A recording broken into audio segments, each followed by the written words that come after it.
This is NHTV2, North Haven Government Television, a service of North Haven Community Television. The following program is brought to you through the support of the Town of North Haven.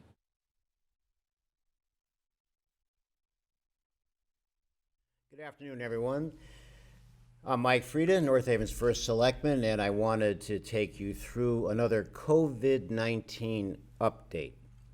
Thank you for joining me. I've put together a number of slides.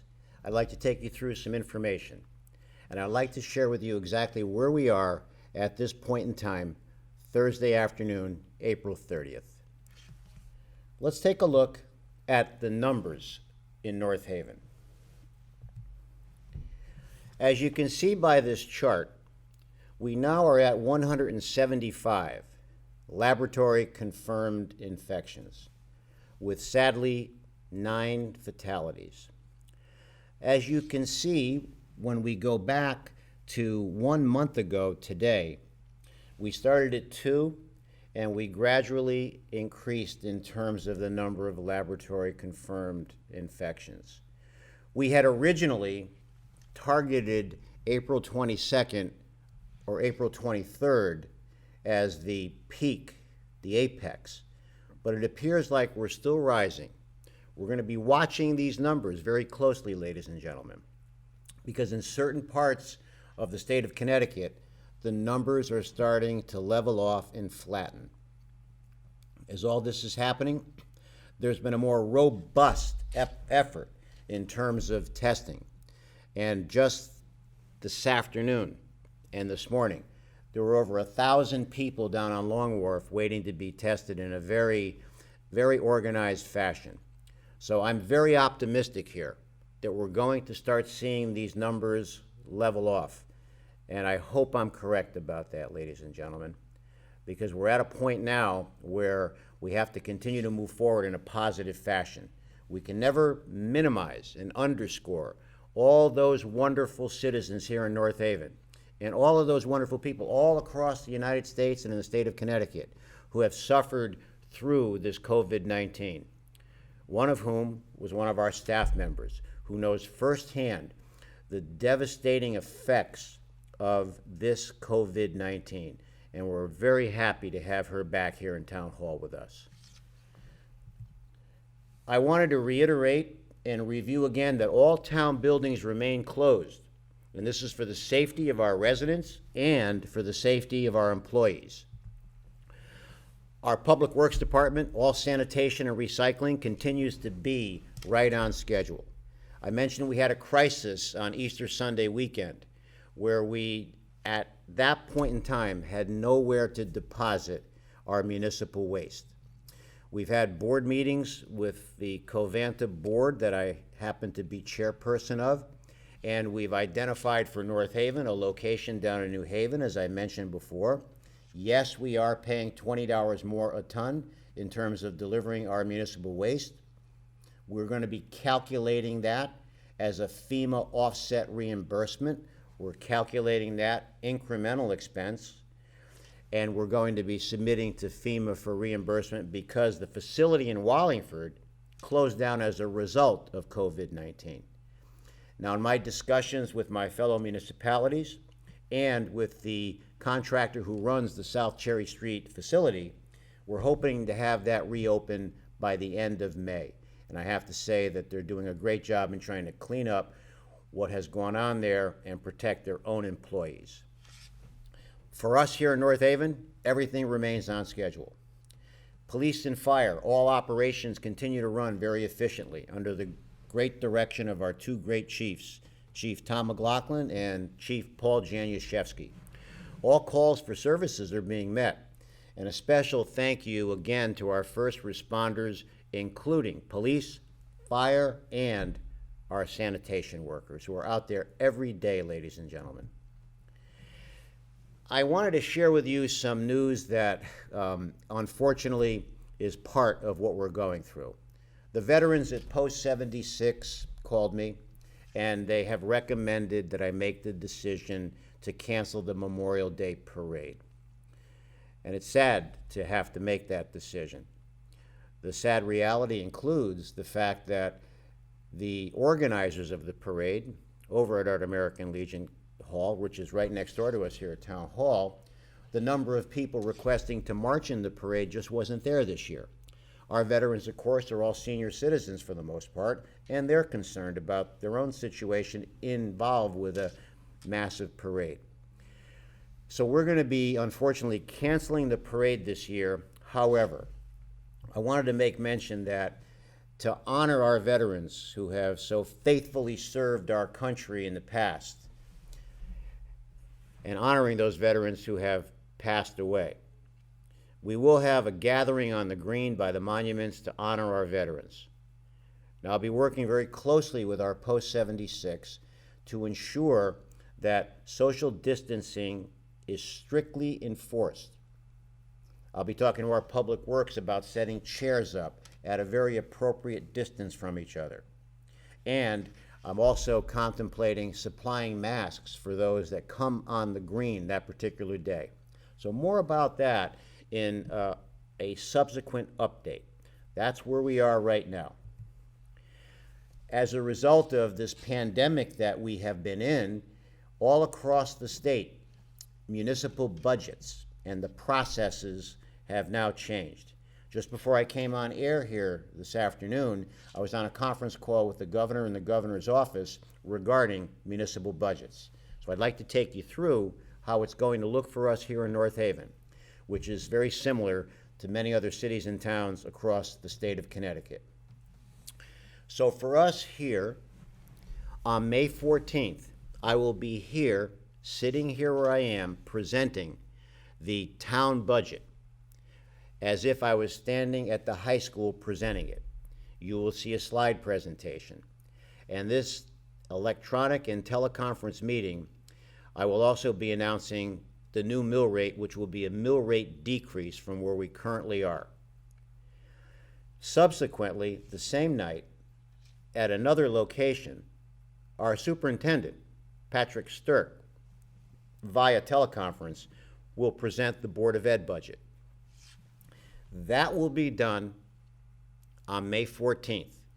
I will be here presenting the town side, and Patrick Stirk will be presenting the Board of Ed side from another location. You will see this on North Haven TV watching. Me here, Patrick at another location. Now, when we look at the governor's executive order and how we're going to be positioning this presentation, the budget is now available on our town website. Residents may submit budget questions in advance that will be answered during the presentation. There will be a phone number, as you see here, and all of this will be posted on our website also, 203-234-1076, where you can leave your questions on that number. We've already got a couple of questions, by the way, ladies and gentlemen, of which we will answer that night. If you leave a message between now and May 14th, particularly in the next few days, you will get a response back that we received your message. That'll be an email response back. For those leaving messages on voicemail, I want everyone to know that your question will be restated, and if you leave your name will be stated as asking the question. What I'm trying to do and what we're trying to do as chief elected officials all over the state is to replicate the transparency that's so critically needed on these budgets. So your questions will be answered that you leave on voicemail, and you see this email here. You can email your questions at this address that you see here on TV. All questions must be received by the close of business on May 12th. And again, this will all be posted on our town website. There we see again the email where budget questions can be emailed to. And again, there's the number you see for the voicemail. And finally, once again, this information can also be found on the town website. Now, in compliance with the governor's executive order, the budget will be voted on and the mill rate will be set by the Board of Finance on May 20th. Again, you will see a mill rate reduction that I'll be presenting with no elimination of services. In fact, you'll see that the service model here will be slightly enhanced to the residents and still offer a mill rate reduction. Let's take a look now at taxes. And once again, this is a subject that ties into a series of governor executive orders that we've collaborated on with the governor, the governor's office, and with Connecticut Conference of Municipalities, and with state legislators also. Here's the way it would work, or will work, and I want to clarify and be a little bit more specific versus the last time I was here explaining this.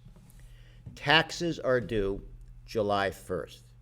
And for those who can afford to pay the taxes on July 1st, of course we would encourage you to do so, because the town needs the revenue to continue to manage a cash flow and continue to provide the services. Within this concept, banks are obligated, for those banks and those citizens that escrow their mortgage, the banks are obligated to pay that money to the town. We have an estimation as to how much revenue that would be. So the banks will be paying anything that is part of a mortgage being paid through the bank with taxes, part of that. Now, under the governor's executive orders, you see here, we, the Board of Selectmen, myself, Bill Piper, and Sally Buemi, we unanimously passed a deferral program that'll extend the grace period to October 1st. So what that means is, normally taxes would be due July 1st, and they still will be here, with a grace period of August 1st. Now the grace period is extended to October 1st. The taxes are due October 1st. There is no grace period beyond October 1st. And again, this will be in conjunction with a mill rate reduction, which we will present to the public on TV on May 14th. So let's shift focus here, ladies and gentlemen. Let's get back to the situation we're in, this pandemic. And let's take a look at, perhaps, some of the things that we can do as citizens to minimize the number of infections and hopefully get to the point where the number starts to subside. Well, of course, one of the key strategies, as everyone has been talking about, including myself here at these meetings, is to please continue to wash hands frequently. A minimum of 20 seconds with an interlocking set of fingers, washing hands, and a minimum of 20 seconds with soap and water. That's so critically important to help. Now, there's some other safety tips, and some of those include, do not use cell phones while shopping. You are touching many surfaces in the store, and then sometimes touching the phone ends up touching our faces. So if we can minimize and don't use cell phones by shopping, that is another strategy.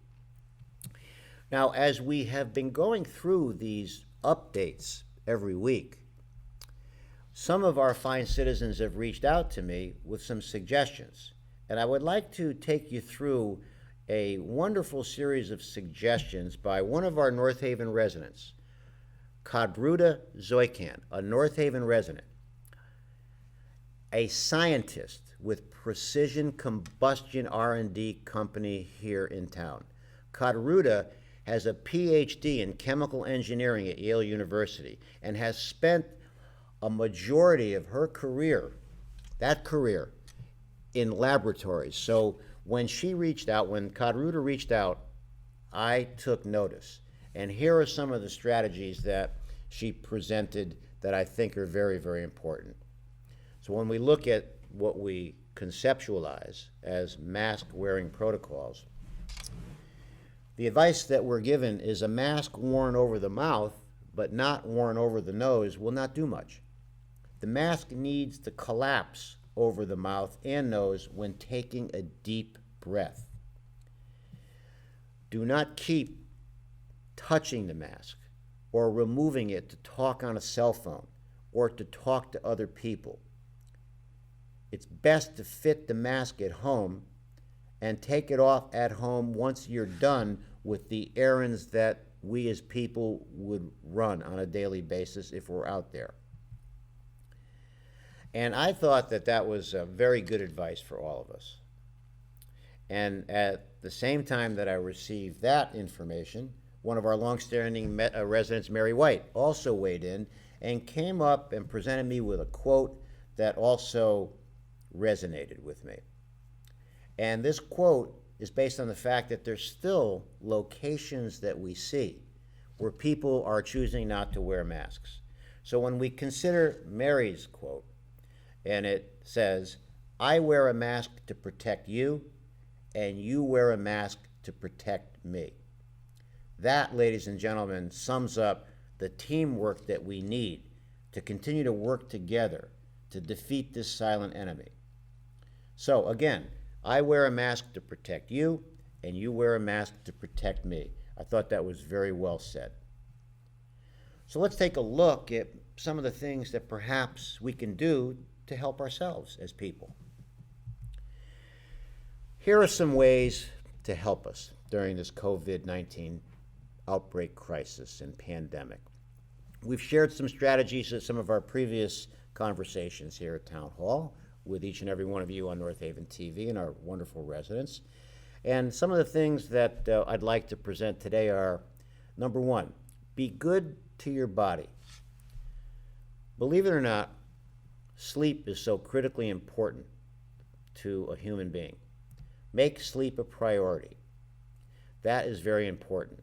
For someone who works out and exercises at the rate that I do, sleep acts as a restorative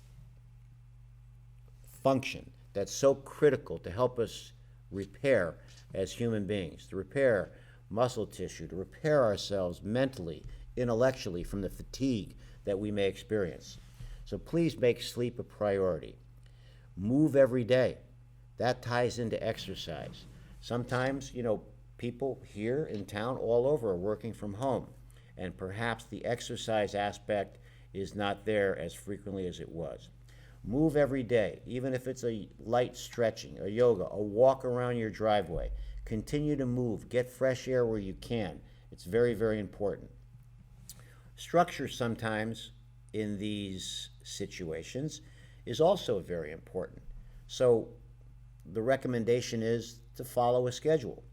I talked about spending time in sunshine, maybe sitting out on your deck on a nice day, getting some fresh air.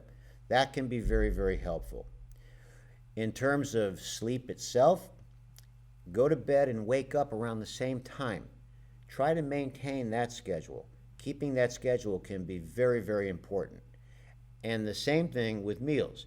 Eat breakfast, lunch, and dinner at consistent times. Consistency in our daily schedules can be very helpful. It allows us to remain focused and disciplined, which are two key components, as I've mentioned before, in fighting this silent enemy and this invisible enemy. It's not silent in the terms of the manifestations of it, but it's invisible.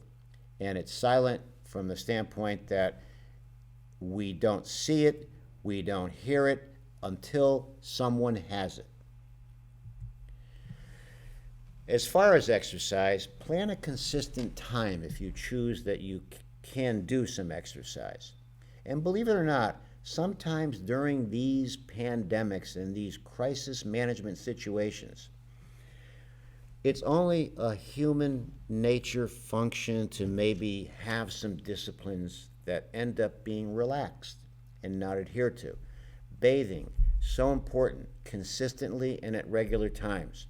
Work, if you are working, even if you're working from home, follow a predictable schedule, even from working at home.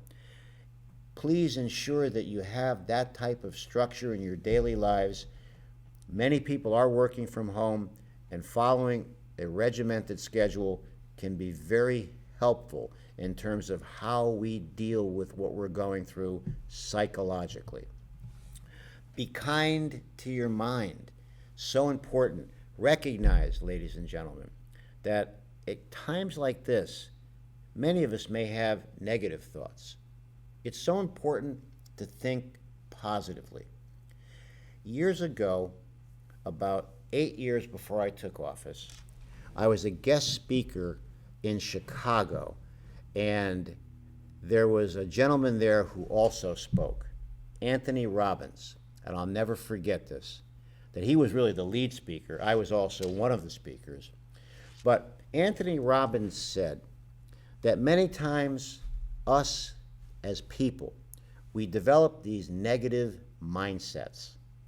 And it's so important that we change those portraits that exist in our mind and replace those negative portraits with positive images and positive snapshots in our mind. That always made an impression on me years ago when we worked together in Chicago on that speech, and it was a motivational speech that we both were giving. He was the primary guy, and I never forgot that advice that he gave. So, sometimes it's important that we redirect our attention by focusing away from our struggles and focusing on opportunities to love each other during this time, to appreciate the friends and family we have, to understand that they are so important to each and every one of us. So if you're going through a time when you have the negative thoughts, wondering how are we going to get out of this, try to redirect those thoughts and focus in on the people who are most important to us in our daily lives. And it's so important, I find, to practice gratitude. I mentioned the last time that I was at a supermarket a couple of weeks ago, and someone out in front of the store, an employee of the store, was sanitizing the baskets for all of the residents or all of the people that were going into that store. And many of the people just took it for granted. They took the cart, didn't even acknowledge the young man. And I think I said to you the last time that I thanked this gentleman profusely. A young man, early 20s, and the expression on his face that someone took the time to thank him for what he was doing, you could see how much it meant. So practice the gratitude. A simple thank you to someone who's helped, who's been kind to you, goes so far in terms of helping that other person, and it also makes us feel good also. Find some moments of stillness. And we've talked before about how to breathe slowly. You know, ladies and gentlemen, in my baseball career, I played over 1,200 games, and I learned a very valuable lesson on being able to slow the game down. By slowing the game down, whether it's the game of baseball, the game of business, government, or life in general, when we're able to slow the game down, we have greater focus and greater clarity in dealing with the stresses and the situations that we're involved with. Feel free sometimes, if you're home at night and you're watching a TV show, get up and do a light stretch. That can be very helpful by stretching and elongating our muscles. That has a relaxation effect. You don't need to do the rigorous yoga that some of us do. Don't even need to do the rigorous weightlifting that some of us do.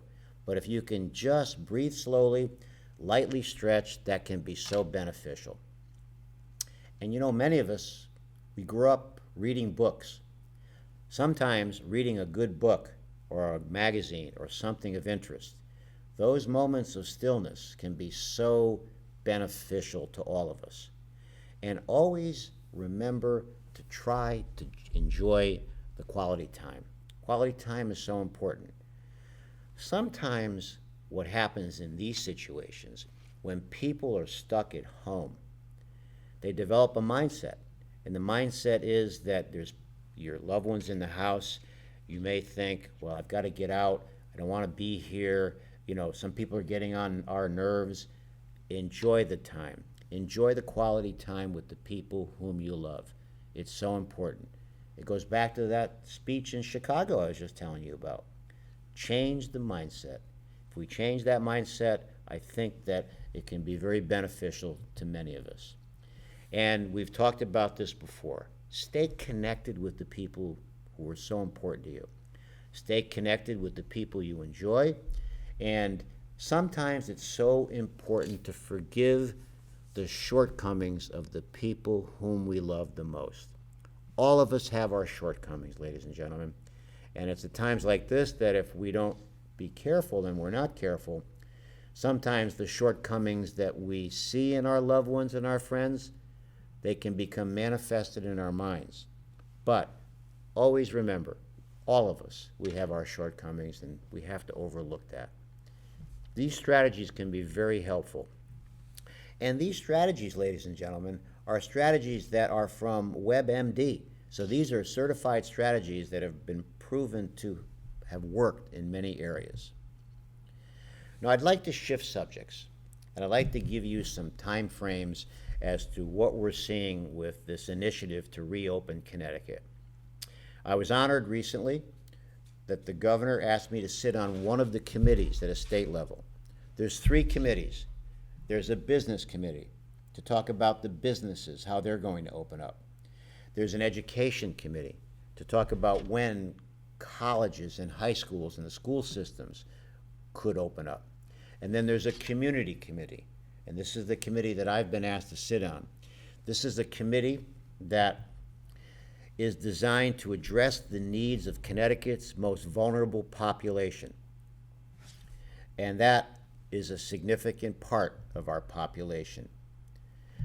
That could include people who are senior citizens, people in nursing homes, people who have no family, people who may be struggling to meet their mortgage payments, how we can gradually open up services to help these people. Now, I wanted to share with you some of the community committee members. These are people from all over the state, 3 of whom you see right here. Some of these people are very significant people in the state of Connecticut.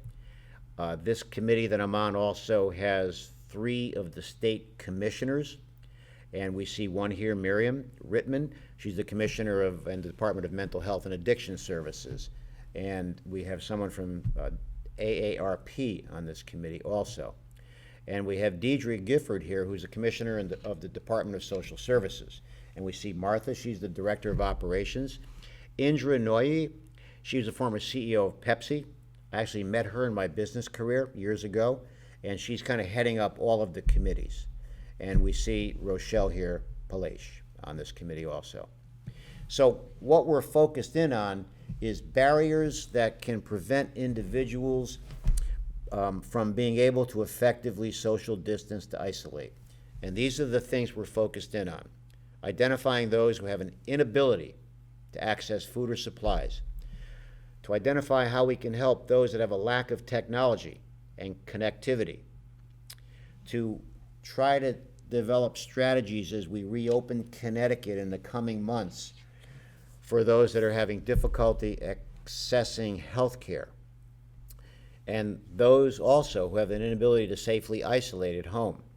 We're seeing a lot of psychosocial needs that are out there that this committee is focused in on, trying to identify what services we can gradually open up to help that segment. Those that have economic and financial needs, and those that just have a general lack of information as to where to turn. These are the goals of our committee.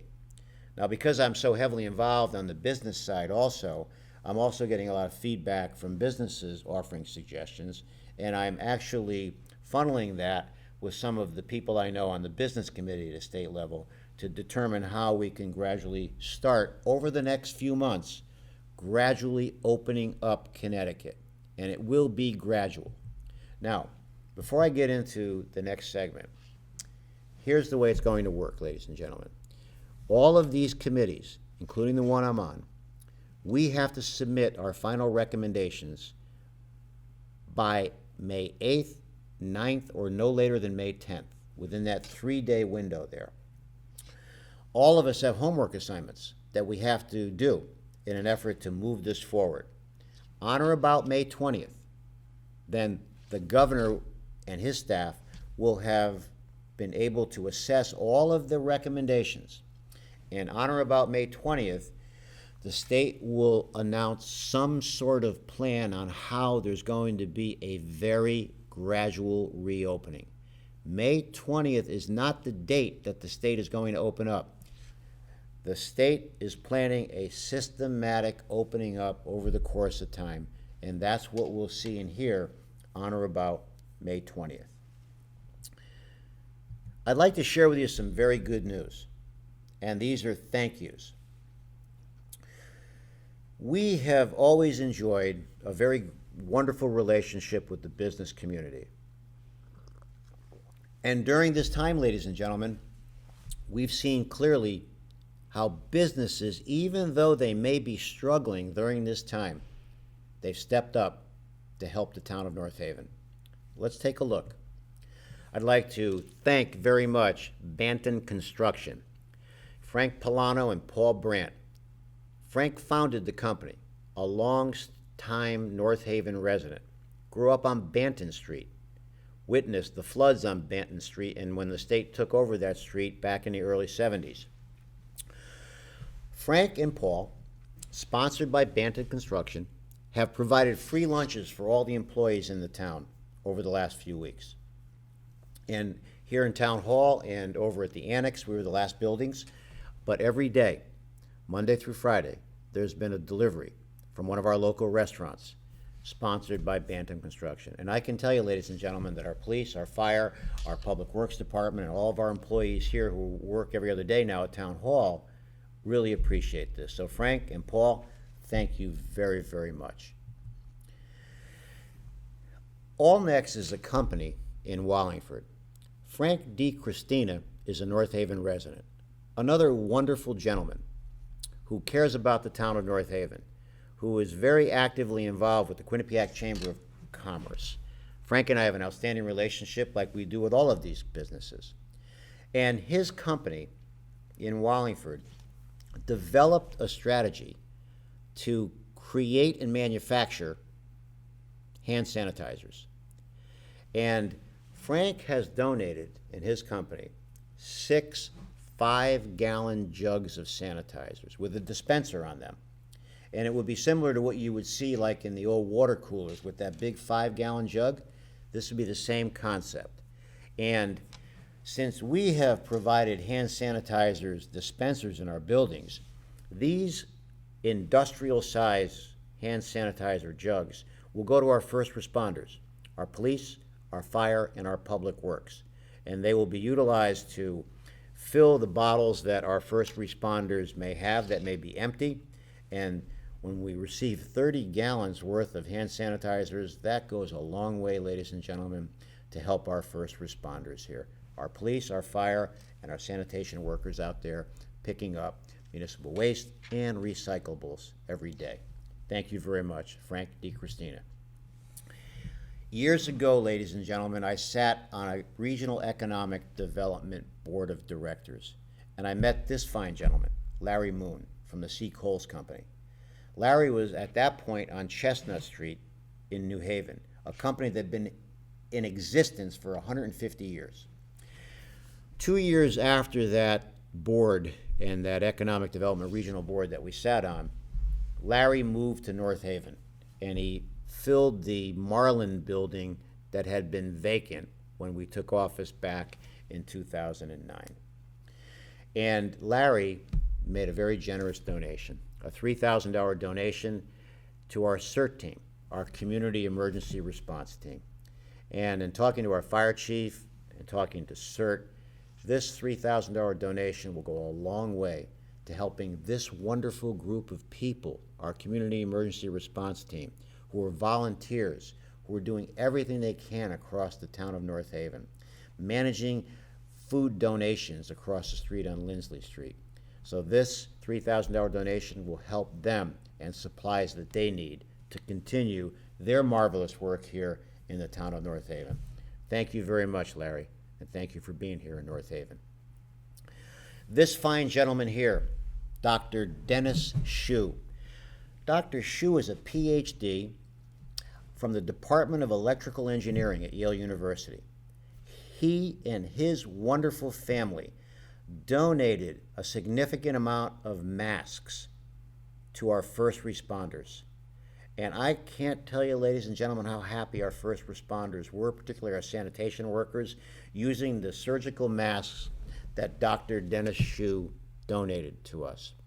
And this remarkable man and his remarkable family made a significant contribution to us here in North Haven. And Dr. Shue, we truly appreciate what you've done, as do our first responders. Thank you very much, sir. The Millbrook community here in North Haven, they collaborated and they made a generous donation to our police and fire departments.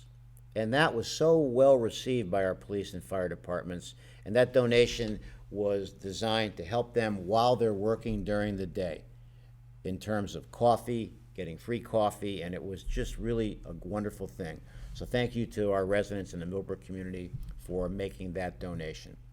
John McKnight, longstanding owner of McDonald's here in town, has offered free lunches also for our first responders. This is another man that has done so much for our community down through the years.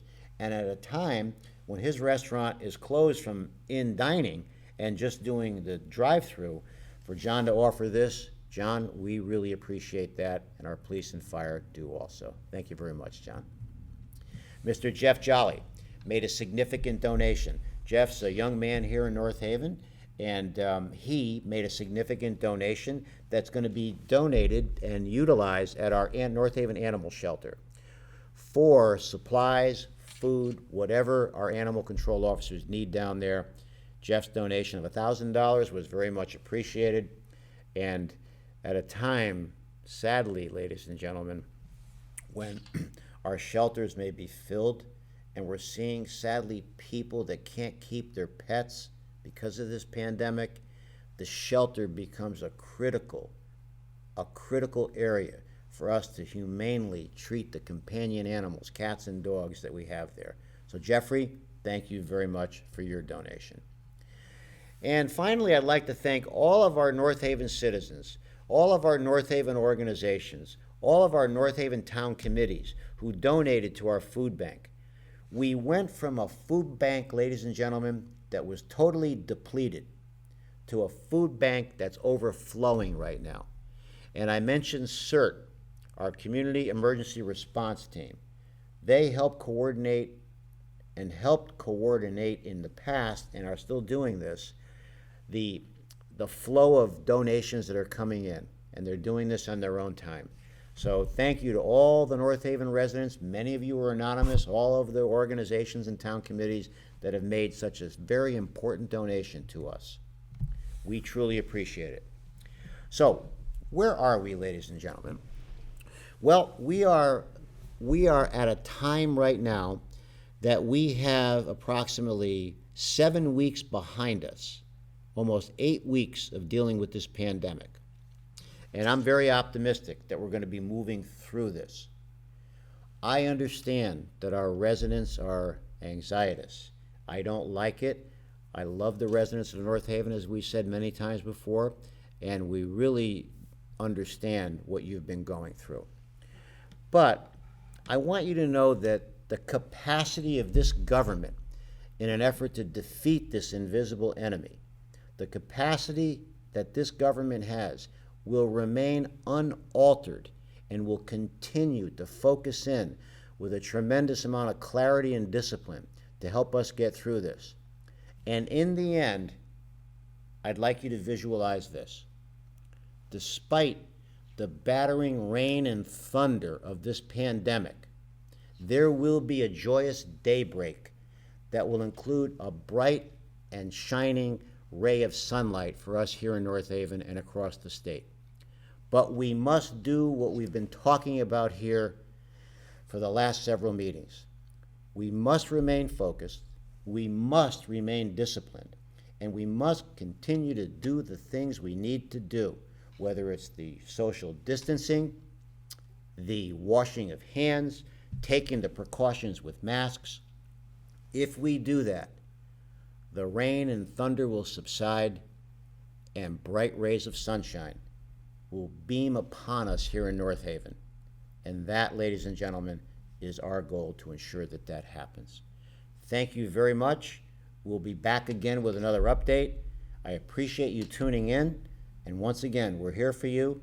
We care about you, and we will get through this. Thank you very much. Have a good evening. The preceding program is brought to you in part through a grant from the town of North Haven.